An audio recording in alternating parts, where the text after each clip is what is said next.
We're gonna open up the session for EJ's debut single, In Another World.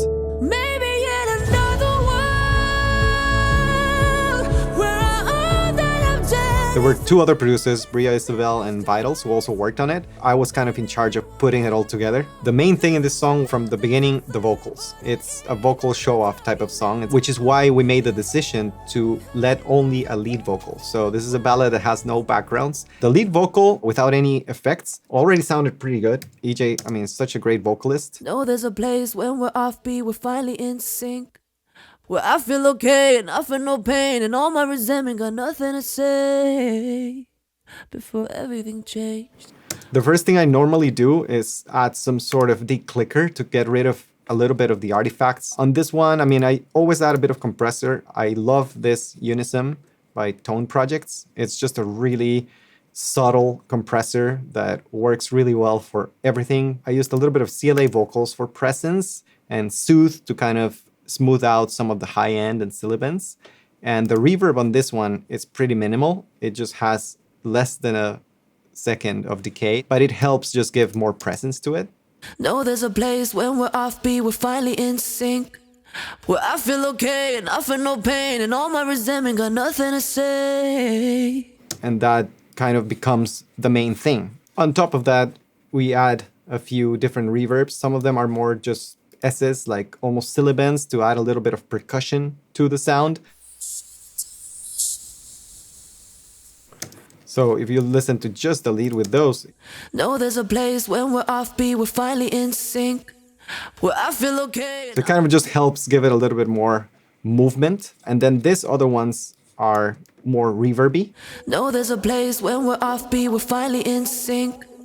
I love working with reverbs that are just printed as audio instead of just using reverbs in the track or as sends, because then it gives you a lot more flexibility to have these hard cuts and also be a little more creative of when to like turn it on and off. And then in the choruses, then we bring all of that up. Baby, in another world where all that I've done is denied and some damage to us. Which helps give it a much larger scope.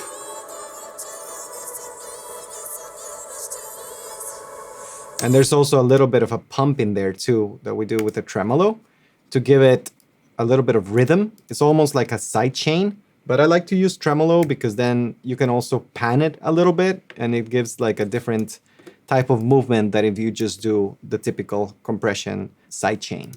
Another company that I really like their stuff is Slate Ash. They do this really cool kind of, some of them are orchestral or just instruments that are sampled in a really cool way that you can like affect a lot. And I actually got this MIDI controller from them as well, which is amazing because I use it mostly to map every parameter. So here I can control the distortion level.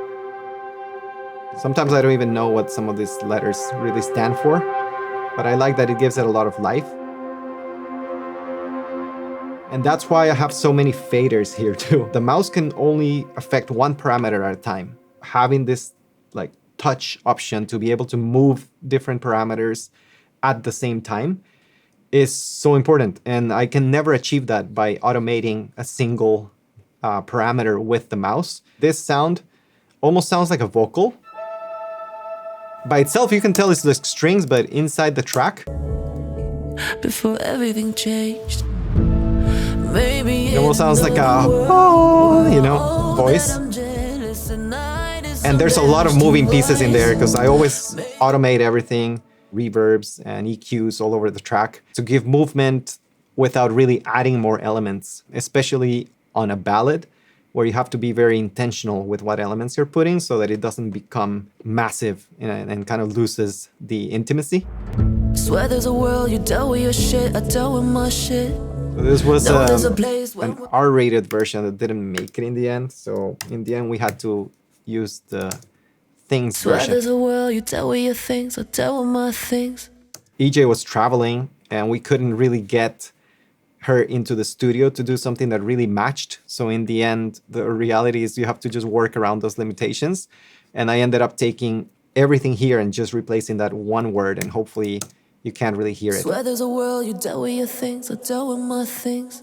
So in the end, The only thing that changed was that word, which made it passable, because especially in the scope of things, nobody ever notices that. The track is fairly minimal, you know, there's some orchestral elements, synth pads, obviously percussion, synth bass, and an actual bass as well at some points.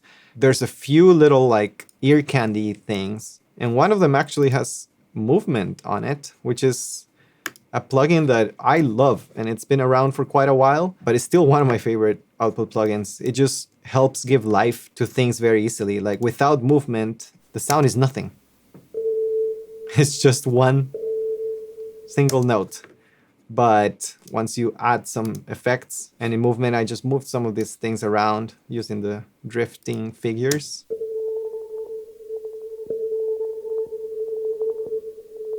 It kind of becomes like a pad of some sort.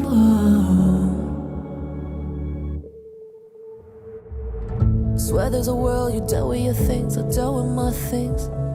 Know there's a place when we're offbeat, we're finally in sync. Where I feel okay and I feel no pain, and all my resentment got nothing to say.